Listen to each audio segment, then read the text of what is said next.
last night, yo, it was the best.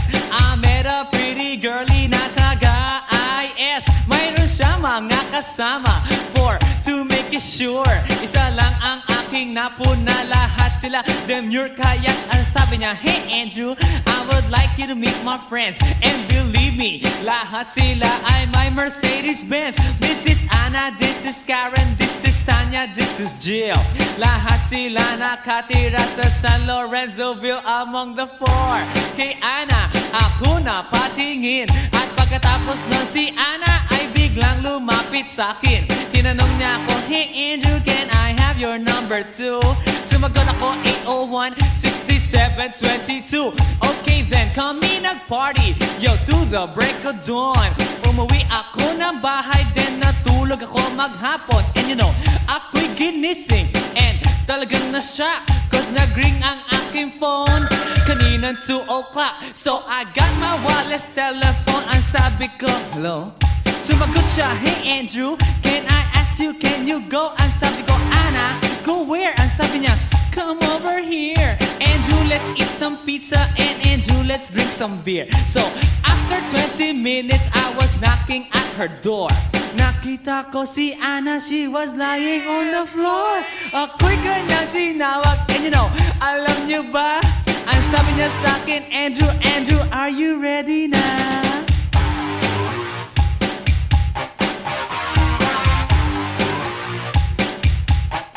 Andrew Ford Medina.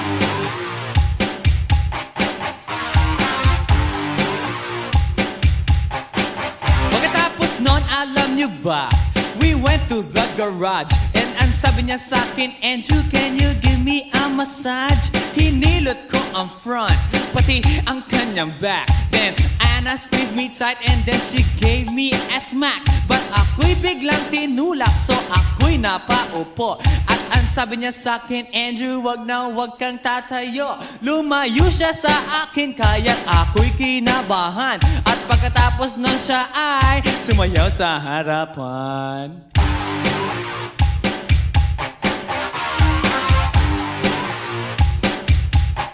Andrew Ford Medina.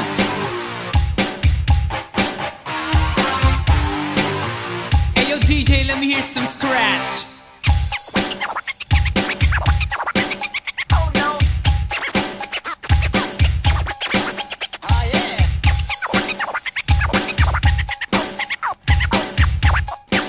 Oh no. Kaya't yumakap siya sa akin at ako'y hinalikan. Nanggigigil siya sa akin, ayaw niya akong tigilan. At ang sabi niya, Andrew, I wanna make love with you. Can you do me a little favor? Can I always be with you? But ako'y biglang nagulat nang bumukas ang pinto. It was Anna's elder sister, so kami na pahinto. There was nothing we could do, it was a pain in the nasabihin ng kanyang ate, Anna, Anna, can I join?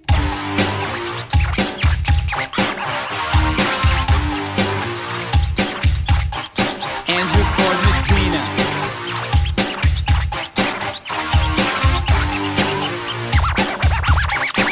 Break it down. Okay.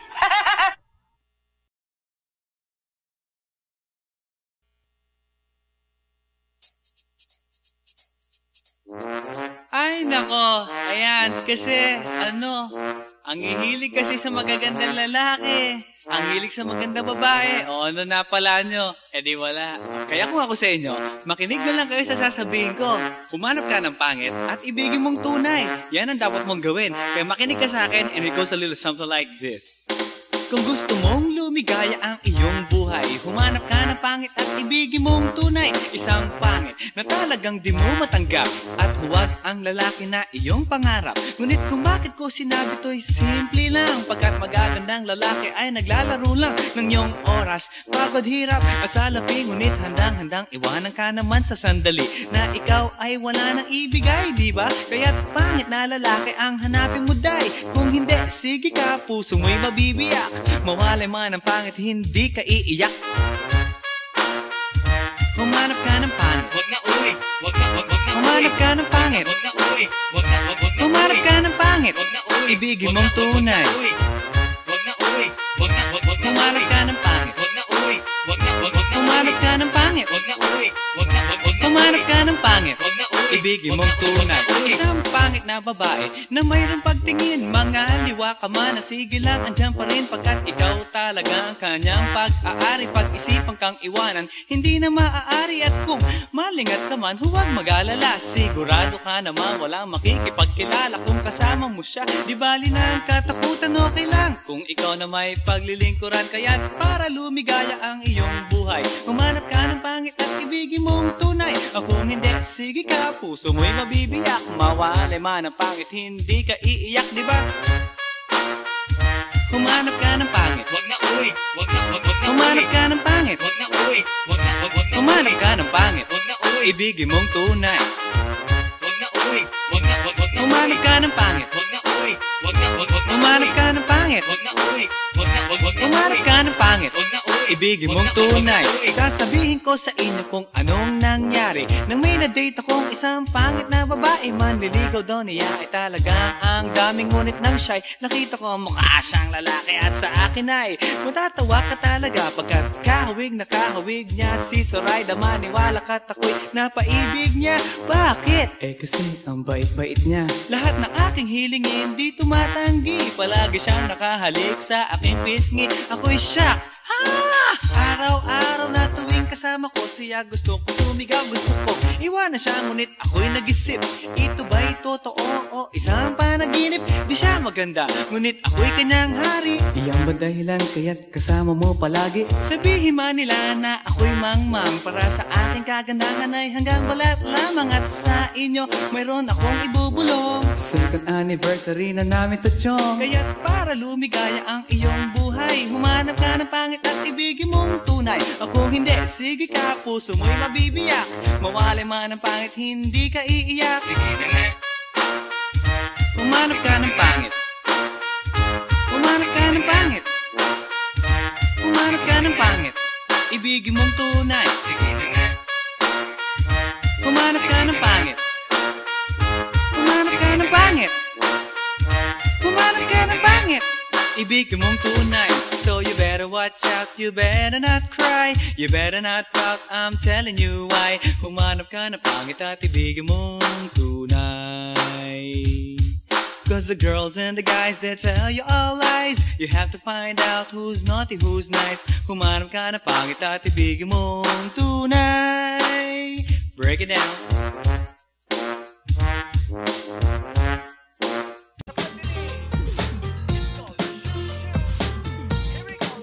Okay, sarap lagi ng feeling pag siya ay nasa tabi. Happy, happy like Makati, mapaaraw o gabi. Kahit nasa gimikano, kahit nasa sasakyan. Who cares? Walang pake at lagi kanyang sasakyan. Happy, happy kami mula Linggo hanggang Lunes. Nang bigla siyang magpaalam, pupunta daw sa US. 2 linggo sa LA, 2 linggo sa Manhattan. Sambuan walang kwentuhan at sambuan walang sundutan. Pagbalik sa Manila, ako ay nananabik. Mabaliw-baliw ako sa kanyang mga halik. Okay lang, di maiwasan na mamiss paminsan-minsan. Pero pag kami nakita, aking panggigigilan. Di ko siya titigilan when she comes. Di ko siya titigilan when she comes. Di ko siya titigilan, di ko siya titigilan, di ko siya titigilan when she comes. Kay ganda ng aming samahan at walang nanlalamig. Mas pa sa mag-asawa ang aming dinadaig. Araw-araw kwentuhan, araw-araw kibuan, araw-araw yugyugan, araw-araw sundutan. Pero di ka nais-nais ang isa niyang dahilan. Ang kanyang buong pamilya pupunta sa Thailand.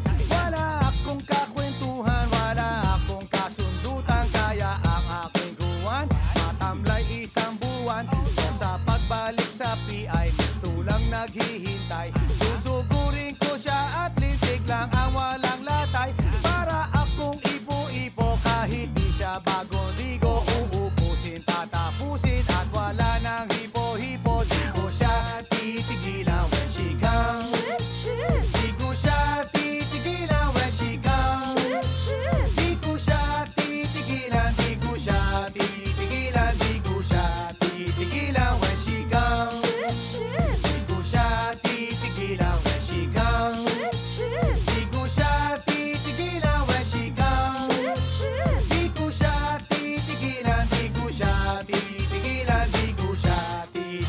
tigilan when she comes.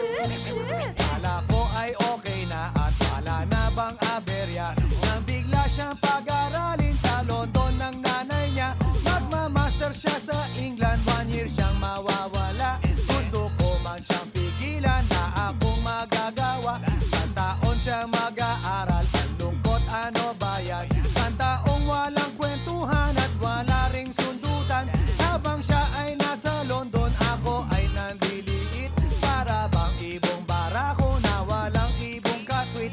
Ipunin lang ang galit at ibuhos sa telephone. Kontrolin ang ayaw, paawat na testosterone. Pinangako sa sarili na aking pagtitisan. Pag nakita muli kami ay wala nang awatan. Di ko siya titigilan when she comes. Di ko siya titigilan when she comes. Di ko siya titigilan, di ko siya titigilan, di ko siya titigilan when she comes. Di ko siya titigilan when she comes. Di ko siya titigilan when she comes. Di ko siya titigilan, di ko siya titigilan, di ko siya titigilan when she comes. Di ko siya titigilan when she comes. Di ko siya titigilan when she comes. Di ko siya titigilan, di ko siya titigilan, di ko siya titigilan when she comes. Ay! Ay, mabiyahe po, mabiyahe po. Sakay na po kayo. Di ko siya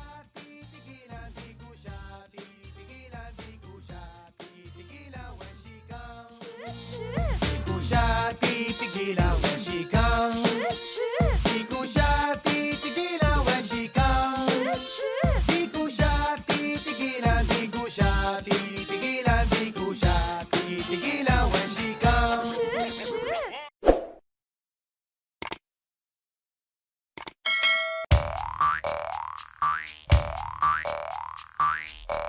Pagkatapos kong mag-MC sa Euphoria nung nakaraang Sabado, ako'y nagpunta, alam nyo ba, sa favorite hangout ko, 7-Eleven, Quezon City. Yo, doon ako napadpad, walang katao-tao doon, and yo, it was so sad nang may biglang pumasok isang chick, ang ganda. Nakakainis, walang mintis, pati ang kutis niya. Mata niya ay kulay brown, mayroon siyang brace sa ngipin. Kamukha siya ni Rita Avila kung iisipin. Katawan niya'y 36, 24, 34. Sa panong paraan kaya ako makakascore. Magaling siyang pumorma, suot niya ay hanging shirt. Nang dumukot siya ng pera, umangat ang kanyang skirt. Kaya't ako'y biglang nagsabi, "Hey girl, I like your style." Siya'y kumagat, then kumindat at nagpakita ng smile. Tinanong niya ako, "Hey, aren't you Andrew E. of Euphoria?" Sumagot siya, "Hi Andrew, my name is Bini B. Rocha." Bini B. Rocha, Bini B. Rocha. You know what now? Talagang type na type ko siya. Bini B. Rocha, Bini B. Rocha. You know what? In love ako sa beauty niya. One more time in the place. Bini B. Rocha, Bini B. Rocha. You know what? Talagang type na type ko siya. Bini B. Rocha, Bini B. Rocha. You know what? In love ako sa beauty niya. So pagkatapos ng isang linggo, akalain nyo si Bini B. Rocha ay nakita ko sa disco. At ako ay nagulat sa aking napuna.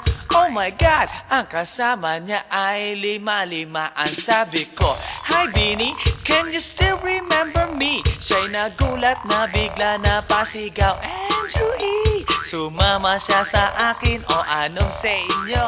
Yung lumabas kami ng disco, sumakay sa kanyang Pajero. Sa Pajero pa lang, pinakiramdaman ko na init ng kanyang haplos ay aking damang-damawa. Ang lamig sa Pajero, ngunit siya'y hot na hot.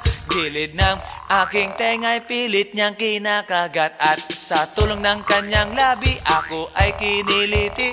Kinuhang aking kamay, inilagay sa kanyang binti. Para bang mauubusan, siya'y nagmamagali.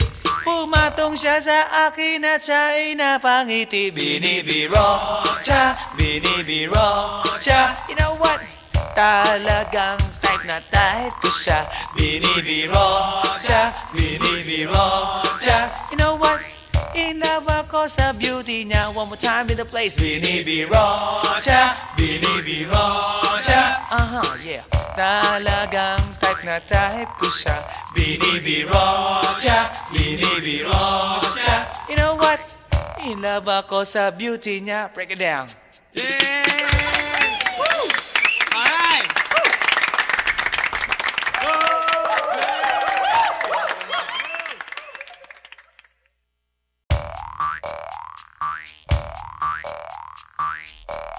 Pagkatapos kong mag-MC sa Euphoria nung nakaraang Sabado, ako'y nagpunta, alam nyo ba, sa favorite hangout ko, 7-Eleven, Quezon City. Yo, doon ako napadpad.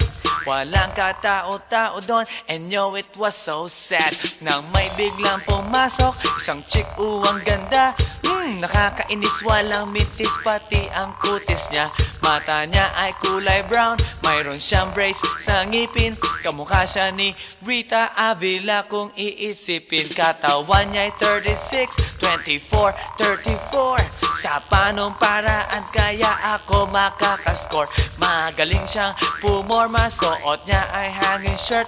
Nang dumukat siya ng pera, umangat ang kanyang skirt. Kaya't ako'y biglang nagsabi, "Hey girl, I like your style." Siya'y kumagat, then kumindat at nagpakita ng smile. Tinanong niya ako, "Hey, aren't you Andrew E. of Euphoria?" Sumagot siya, "Hi Andrew, my name is Binibiro Cha." Binibiro Cha, Binibiro Cha. You know what now? Talagang type na type ko siya. Binibiro Cha, Binibiro Cha. You know what? In love ako sa beauty niya. One more time in the place. Binibiro siya, binibiro siya. You know what? Talagang type na type ko siya. Binibiro siya, binibiro siya. You know what? In love ako sa beauty niya. So pagkatapos ng isang linggo, akalain nyo si Binibiro siya ay nakita ko sa disco. At ako ay nagulat sa aking napuna. Oh my God, ang kasama niya ay lima-limaan. Sabi ko, "Hi Bini, can you still remember me?" Siya'y nagulat na bigla na pasigaw, "Andrew E." Sumama siya sa akin, o anong sa inyo? Yung lumabas kami ng disco, sumakay sa kanyang Pajero. Sa Pajero pa lang, pinakiramdaman ko na init ng kanyang haplos ay aking damang-damawa. Ang lamig sa Pajero, ngunit siya'y hot na hot. Gilid ng aking tenga'y pilit niyang kinakagat. At sa tulong ng kanyang labi, ako ay kiniliti. Kinuhang aking kamay, inilagay sa kanyang binti. Para bang mauubusan, siya'y nagmamagali. Pumatong siya sa akin at siya'y napangiti. Binibiro siya, binibiro siya. You know what? Talagang type na type ko siya. Binibiro siya, binibiro siya. You know what?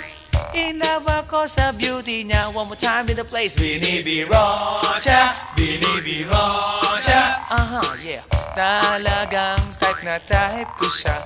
Binibiro siya, binibiro siya. You know what? In love ako sa beauty niya. Break it down.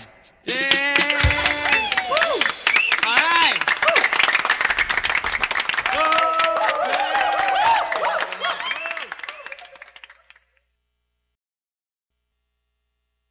Everybody now make some noise.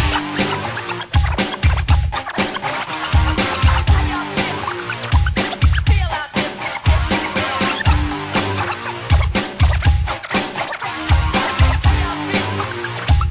Feel out there.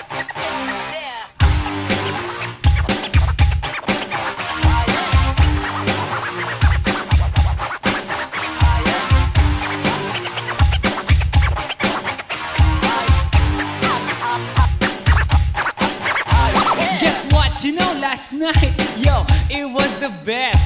I met a pretty girlie na taga-IS. Mayroon siya mga kasama to make it sure.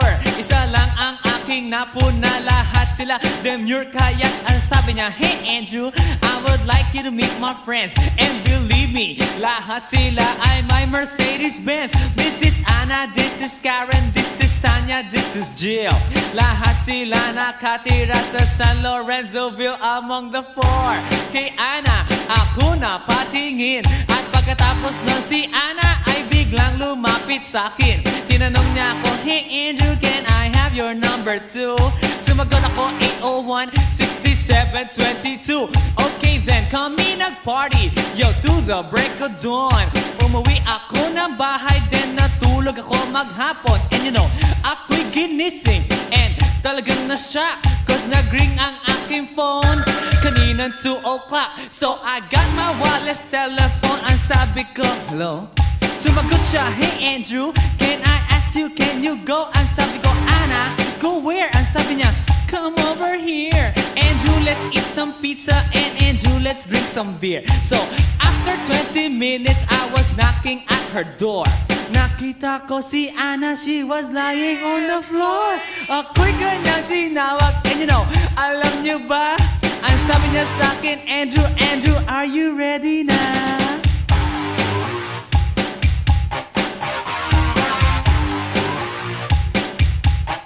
Andrew Ford Medina.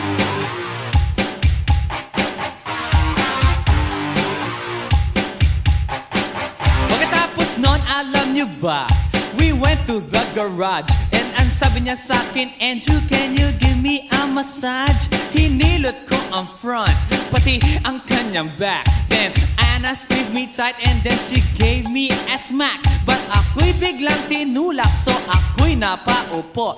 At ang sabi niya sa akin, Andrew, wag na wag kang tatayo. Lumayo siya sa akin, kaya't ako'y kinabahan. At pagkatapos nun siya ay sumayaw sa harapan.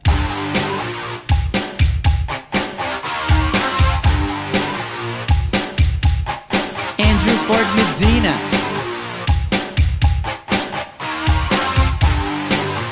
Hey yo DJ, let me hear some scratch. Oh no. Oh yeah.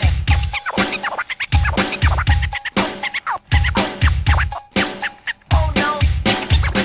Kaya't yumakap siya sa akin at ako'y hinalikan. Nanggigigil siya sa akin, ayaw niya akong tigilan. At ang sabi niya, Andrew, I wanna make love with you. Can you do me a little favor? Can I always be with you? But ako'y biglang nagulat nang bumukas ang pinto. It was Anna's elder sister, so kami na pahinto.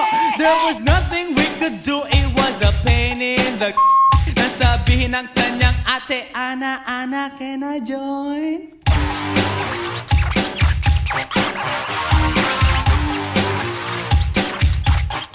Andrew Ford Medina.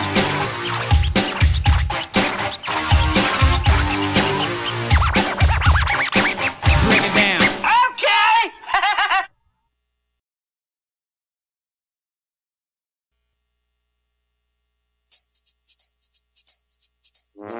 Ay, nako. Ayan, kasi, ang hihilig kasi sa magagandang lalaki. Ang hilig sa magandang babae. O, ano na pala nyo? Eh di wala. Kaya kung ako sa inyo, makinig na lang kayo sa sasabihin ko. Humanap ka ng pangit at ibigin mong tunay. Yan ang dapat mong gawin. Kaya makinig ka sa akin and it goes a little something like this. Kung gusto mong lumigaya ang iyong buhay, humanap ka ng pangit at ibigin mong tunay. Isang pangit na talagang di mo matanggap, at huwag ang lalaki na iyong pangarap. Ngunit kung bakit ko sinabi to'y simple lang, pagkat magagandang lalaki ay naglalaro lang ng iyong oras, pagod, hirap at salapi. Ngunit handang-handang iwanan ka naman sa sandali na ikaw ay wala nang ibigay, di ba? Kaya't pangit na lalaki ang hanapin mo, day. Kung hindi, sige ka, puso mo'y mabibiyak. Mawalay man ang pangit, hindi ka iiyak. Humanap ka ng pangit. Wag na uwi. Wag na uwi. Humanap ka ng pangit. Wag na uwi. Wag na Humanap ka ng pangit. Wag na uwi. Ibigin Wag mong na- tunay. Wag na uwi. Wag na uwi. Wag na Humanap ka ng pangit. Wag na uwi. Humanap ka ng pangit, Wag na, uy. ibigin Wag mong na, tunay. wag na, uy. Isang pangit na babae na mayroong pagtingin. Mga liwa ka man, sige lang, andyan pa rin pagkat ikaw talaga ang kanyang pag-aari. Pag-isipan kang iwanan, hindi na maaari. At kung malingat ka man, huwag mag-alala. Sigurado ka naman walang makikipagkilala. Kung kasama mo siya, di bali na ang katakutan, okay lang. Kung ikaw na may paglilingkuran, kaya't para lumigaya ang iyong buhay, humanap ka ng pangit at ibigin mong tunay. Kung hindi, sige ka, puso mo'y mabibiyak. Mawalay man ang pangit, hindi ka iiyak, di ba? Humanap ka ng pangit, Wag na, uy. Wag na, wag na, humanap uy. ka ng pangit, Wag na, uy. Wag na, wag na, humanap uy. ka ng pangit, Wag na, uy. ibigin mong tunay. Wag na, uy. Wag na, wag na, Humanap uy. ka ng pangit, Wag na, uy. Wag na, wag na, humanap uy. ka ng pangit, Wag na, uy.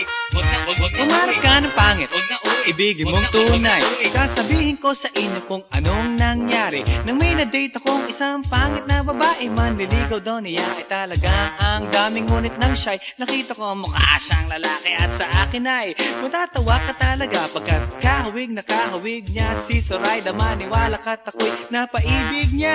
Bakit? Eh kasi ang bait-bait niya. Lahat ng aking hilingin di tumatanggi. Palagi siyang nakahalik sa aking pisngi. Ako'y shock. Araw-araw na tuwing kasama ko siya, gusto ko sumigaw, gusto ko iwanan siya, ngunit ako'y nag-isip, ito ba'y totoo o isang panaginip? Di siya maganda, ngunit ako'y kanyang hari. Iyan ba dahilan kaya't kasama mo palagi? Sabihin man nila na ako'y mangmang, para sa aking kagandahan ay hanggang balat lamang. At sa inyo mayroon akong ibubulong. Second anniversary na namin to, chong. Kaya't para lumigaya ang iyong buhay, humanap ka ng pangit at ibigin mong tunay. Kung hindi, sige ka, puso mo'y mabibiyak. Mawalay man ang pangit, hindi ka iiyak. Sige na nga. Humanap ka ng pangit, humanap ka ng pangit, humanap ka ng pangit, ibigin mong tunay. Sige na nga. Humanap ka ng pangit, humanap ka ng pangit, humanap ka ng pangit, ibigin mong tunay. So you better watch out, you better not cry, you better not pout, I'm telling you why. Humanap ka ng pangit at ibigin mong tunay.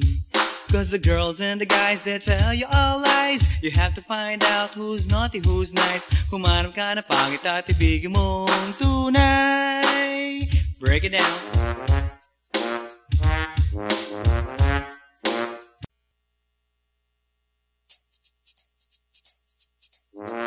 Ay nako, ayan, kasi ang hihilig kasi sa magagandang lalaki, ang hilig sa magandang babae, o ano na pala nyo, di wala. Kaya kung ako sa inyo, makinig na lang kayo sa sasabihin ko.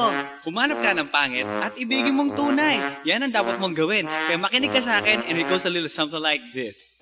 Kung gusto mong lumigaya ang iyong buhay, humanap ka ng pangit at ibigin mong tunay. Isang pangit na talagang di mo matanggap, at huwag ang lalaki na iyong pangarap. Ngunit kung bakit ko sinabi to'y simple lang, pagkat magagandang lalaki ay naglalaro lang ng iyong oras, pagod, hirap at salapi. Ngunit handang-handang iwanan ka naman sa sandali na ikaw ay wala nang ibigay, di ba? Kaya't pangit na lalaki ang hanapin mo, day. Kung hindi, sige ka, puso mo'y mabibiyak.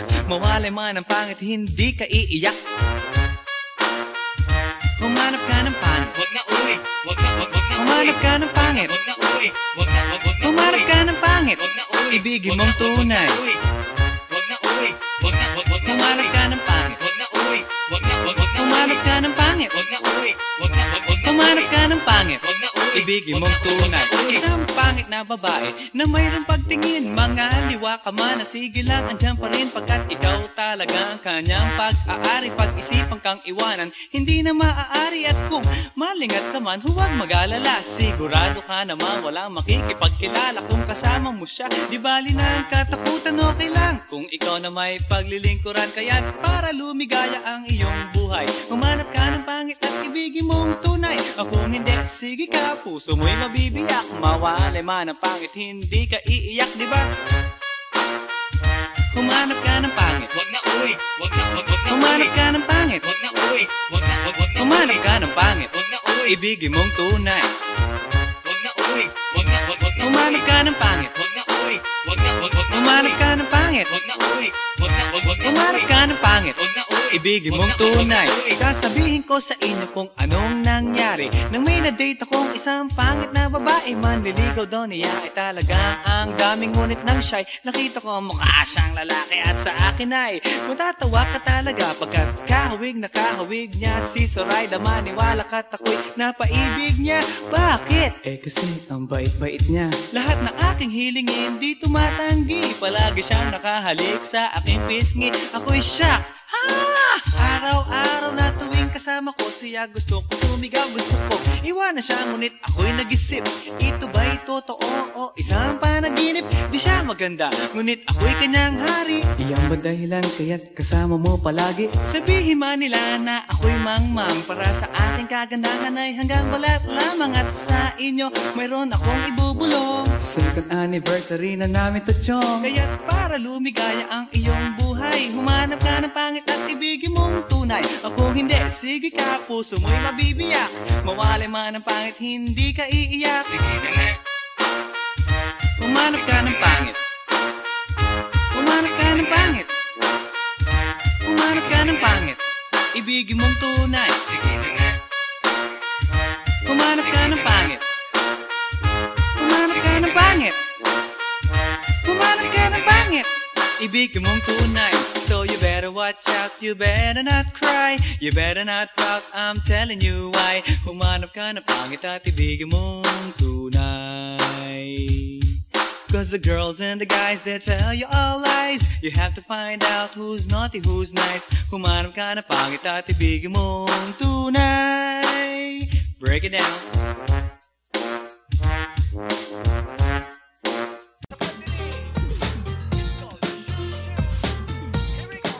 Okay, sarap lagi na feeling at siya ay nasa tabi. Happy, happy like Makati, mapaaraw o gabi.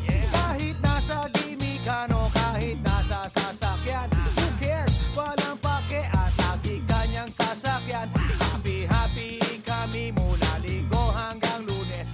Nang bigla siyang magpaalam, pupunta daw sa US. 2 linggo sa LA, 2 linggo sa Manhattan. Sambuan walang kwentuhan at sambuan walang sundutan. Pagbalik sa Manila, ako ay nananabik. Mabaliw-baliw ako sa kanyang mga halik. Okay lang, di maiwasan na mamiss paminsan-minsan. Pero pag kami nakita, aking panggigigilan. Di ko siya titigilan when she comes. Di ko siya titigilan when she comes. Di ko siya titigilan, di ko siya titigilan, di ko siya titigilan when she comes. Kay ganda ng aming samahan at walang nanlalamig. Mas pa sa mag-asawa ang aming dinadaig. Araw-araw kwentuhan, araw-araw kibuan, araw-araw yugyugan, araw-araw sundutan. Pero di ka nais-nais ang isa niyang dahilan. Ang kanyang buong pamilya pupunta sa Thailand. Wala akong kakwentuhan, wala akong kasundutan. Kaya ang aking kuwan matamlay isang buwan. So sa pagbalik sa PI, gusto lang naghihintay. Susugurin ko siya at lintik lang ang walang latay. Para akong ipo-ipo kahit di siya bagong ligo. Uubusin, tatapusin at wala nang hipo-hipo. Di ko siya titigilan when she comes. Di ko siya titigilan when she comes. Di ko siya titigilan, di ko siya titigilan, di ko siya titigilan when she comes. Di ko siya titigilan.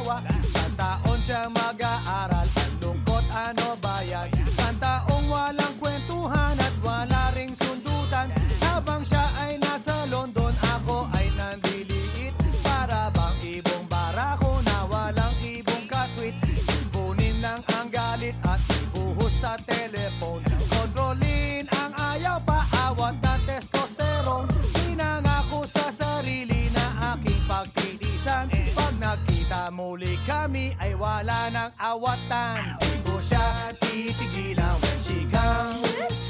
Di ko siya titigilan when she comes. Di ko siya titigilan, di ko siya titigilan, di ko siya titigilan when she comes. Di ko siya titigilan when she comes. Di ko siya titigilan when she comes. Di ko siya titigilan, di ko siya titigilan, di ko siya titigilan when she comes. Di ko siya titigilan when she comes. Di ko siya titigilan when she comes. Di ko siya titigilan, di ko siya titigilan, di ko siya titigilan when she comes. Ay! Ano na, hindi pa tayo alis? Ay, mabiyahe po. Bilis! Sakay na po kayo. Di ko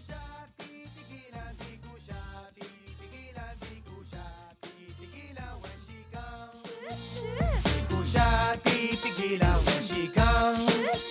Di ko siya titigilan when she comes. Di ko siya titigilan, di ko siya titigilan, di ko siya titigilan when she comes.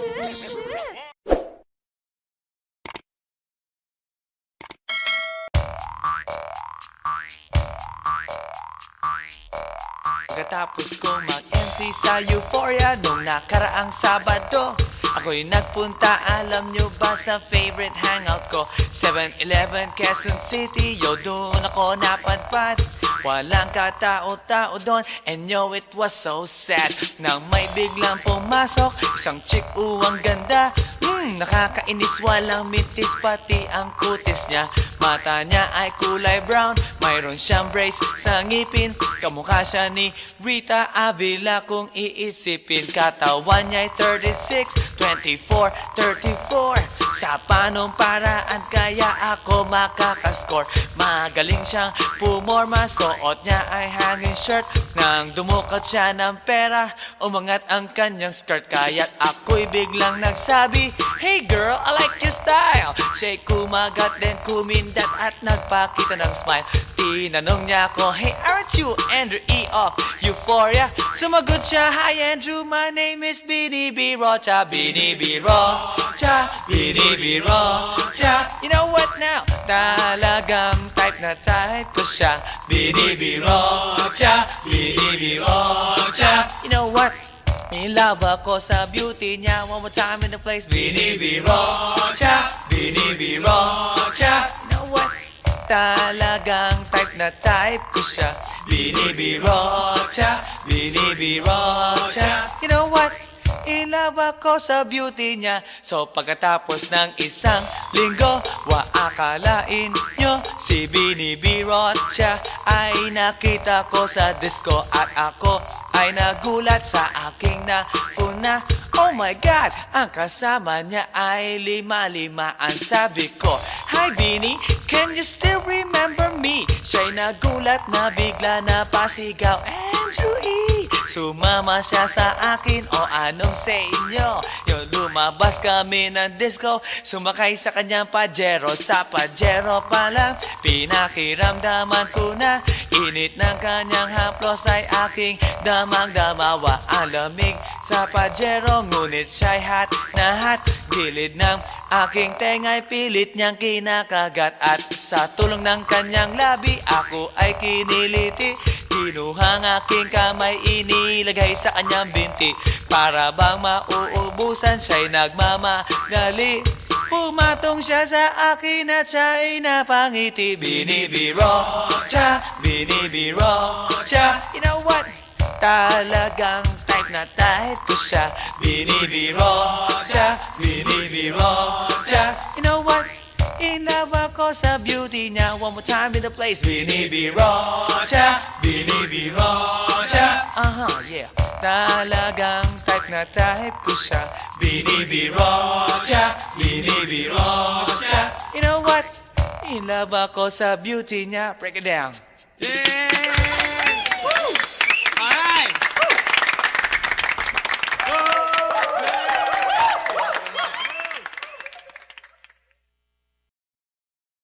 The power of small acts of kindness. The power of small acts of kindness. In the bustling streets of Tokyo, amidst the neon lights and honking horns, lived a young woman named.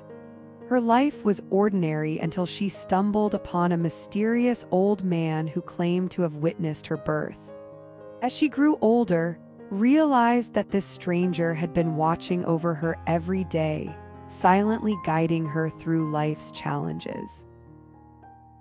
One rainy afternoon, found herself walking home alone when she noticed a homeless man huddled under a streetlight, shivering violently. Without hesitation, she approached him and offered him some money. He took it gratefully but asked if he could sit next to her for a while. She obliged, feeling oddly warm knowing someone else needed comfort. As they sat together, learned about his struggles, losing everything due to a financial scandal years ago. Moved by his resilience, she decided to help him find a job. Together, they worked tirelessly, finding part-time jobs and even securing a small apartment near their workplace. Days turned into weeks, and soon the once shy homeless man became a dependable colleague at his company. His presence brought light and laughter to the office, turning it into a more vibrant and supportive environment. Began noticing subtle changes in her workmates, each now more engaged and less isolated. His kindness didn't stop there. One evening, she received a letter from a local charity organization informing her that a child had lost both parents in a tragic accident. The child had no family left to take care of him. Determined to help, contacted the charity and arranged for them to visit the orphanage regularly, bringing gifts and stories. Word spread quickly among the residents of Tokyo about selfless acts. Neighbors would often see her volunteering at shelters or offering meals to those in need. People started recognizing her as a beacon of hope, spreading love wherever she went. As time passed, its impact extended beyond her immediate circle. She inspired others to adopt similar gestures of kindness, creating a ripple effect throughout the city. Would spontaneously offer help to elderly women crossing the road, students would share their lunch with hungry neighbors, and strangers would greet each other with smiles rather than grunts of frustration.